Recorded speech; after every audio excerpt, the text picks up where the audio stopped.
N'hésitez pas à télécharger gratuitement, en bas dans la description de la vidéo, une multitude de ressources sur la méthode Montessori. Quand tu commences à t'intéresser à l'éducation autrement, tu tombes vite sur deux noms qui reviennent en boucle, Montessori et Freinet. Deux grands classiques. Deux philosophies pédagogiques qui ont révolutionné l'école, la maison, et même la vision de l'enfant. Et forcément, tu te demandes, laquelle est la meilleure? Laquelle est faite pour ton enfant? Pour ta classe? Pour ta famille? Bonne nouvelle, on va te répondre. Sans blabla théorique, sans prendre parti, juste en comparant les deux méthodes sur le terrain, avec leurs avantages et leurs limites. Prêt? C'est parti pour un duel de pédagogie, version simple et honnête. Montessori, autonomie, matériel et silence haine. Montessori, c'est la méthode la plus connue aujourd'hui. Créée au début du XXe siècle par Maria Montessori, une médecin italienne qui a eu une révélation, les enfants apprennent tout seuls quand on leur donne les bons outils. Elle a donc inventé une méthode centrée sur l'autonomie, le respect du rythme de l'enfant et le matériel pédagogique hyper précis. Dans une classe ou un environnement Montessori, tout est à hauteur d'enfant. Tout est rangé, calme, structuré. L'enfant choisit son activité, travaille seul, répète autant qu'il veut. Le rôle de l'adulte? Observer, guider sans interférer, et proposer un cadre clair.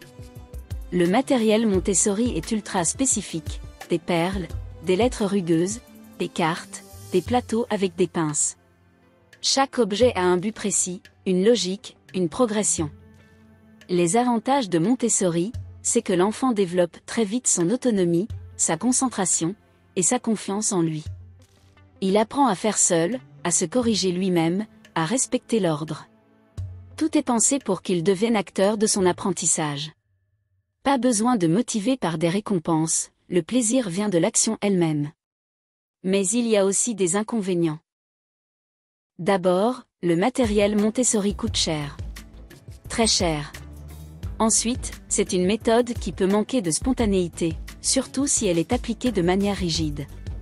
Certains enfants plus créatifs ou plus sociaux peuvent se sentir un peu isolés dans un univers très silencieux et individuel. Enfin, Montessori laisse peu de place à l'imaginaire dans ses premières années, on est dans le concret, le réel, le palpable. En bref, Montessori, c'est idéal pour un enfant qui aime observer, manipuler, refaire. Mais attention à ne pas l'enfermer dans une routine trop rigide. Il faut savoir adapter. Freinet, expression libre, coopération et vie réelle. Freinet, c'est une toute autre ambiance. Célestin Freinet, instituteur français des années 20, partait d'un constat simple, l'école classique ennuie les enfants. Il voulait remettre du sens, du vivant, de l'humain dans l'apprentissage. Sa méthode? Apprendre en faisant, en coopérant, en s'exprimant. Bref, faire de l'école un lieu de vie. Dans une classe Freinet, les enfants écrivent des textes libres, publient un journal, discutent en conseil d'élèves, organisent des projets. On apprend à lire avec ses propres mots, à compter en gérant un vrai budget, à s'exprimer devant les autres. L'enfant est acteur, mais dans un cadre collectif.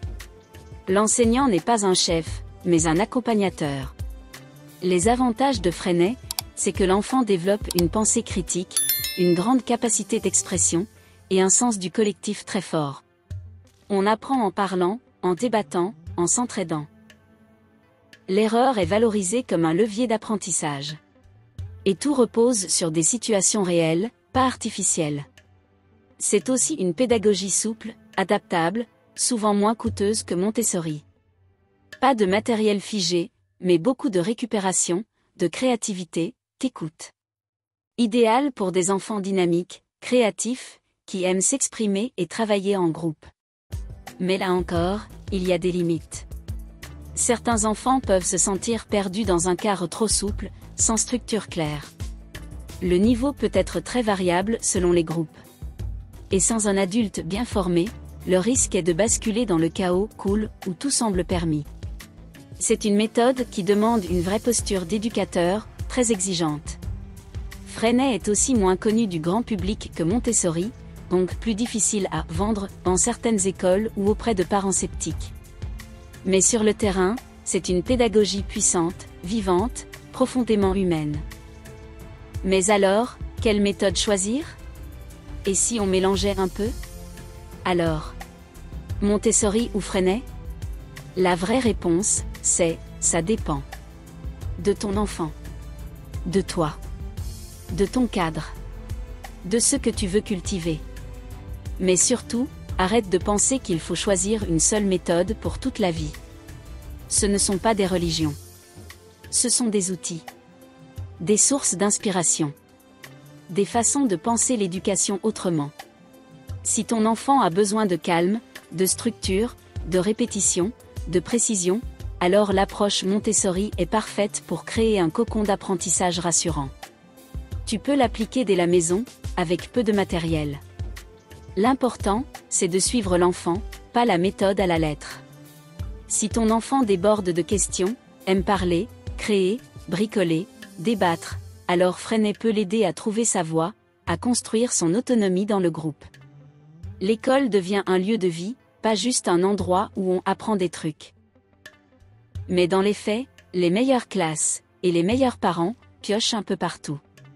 Ils prennent le calme de Montessori, l'élan de Freinet, le lien au réel, le matériel structurant, l'expression libre, la rigueur, la souplesse. Tu peux proposer une activité Montessori le matin, transvaser, classer, visser, puis un atelier Freinet l'après-midi, dessiner une histoire libre, fabriquer un journal, organiser une sortie. Tu peux créer un coin Montessori à la maison avec du matériel autocorrectif, et aussi un coin d'expression libre où ton enfant crée, raconte, invente. Et surtout, observe ton enfant. Il est ton meilleur guide. S'il se plonge dans une activité en silence pendant 30 minutes, ne l'interromps pas. S'il veut t'expliquer le monde avec ses mots, écoute-le. S'il veut construire un robot avec des rouleaux de PQ, laisse-le faire. L'éducation, c'est vivant. Montessori et Freinet ont tous les deux compris quelque chose de fondamental. Les enfants apprennent naturellement, si on leur en donne les moyens. La clé, ce n'est pas la méthode. C'est la relation, la confiance, le respect. À la maison ou à l'école, peu importe. Ce qui compte, c'est de créer un cadre où l'enfant peut devenir lui-même. Libre, curieux, confiant. Alors choisis ce qui te parle. Adapte. Mélange. Ose. Et surtout, fais simple. Parce que l'enfant, lui, il n'a pas besoin d'un label. Il a besoin d'un adulte qui croit en lui. N'hésitez pas à télécharger gratuitement, en bas dans la description de la vidéo, une multitude de ressources sur la méthode Montessori.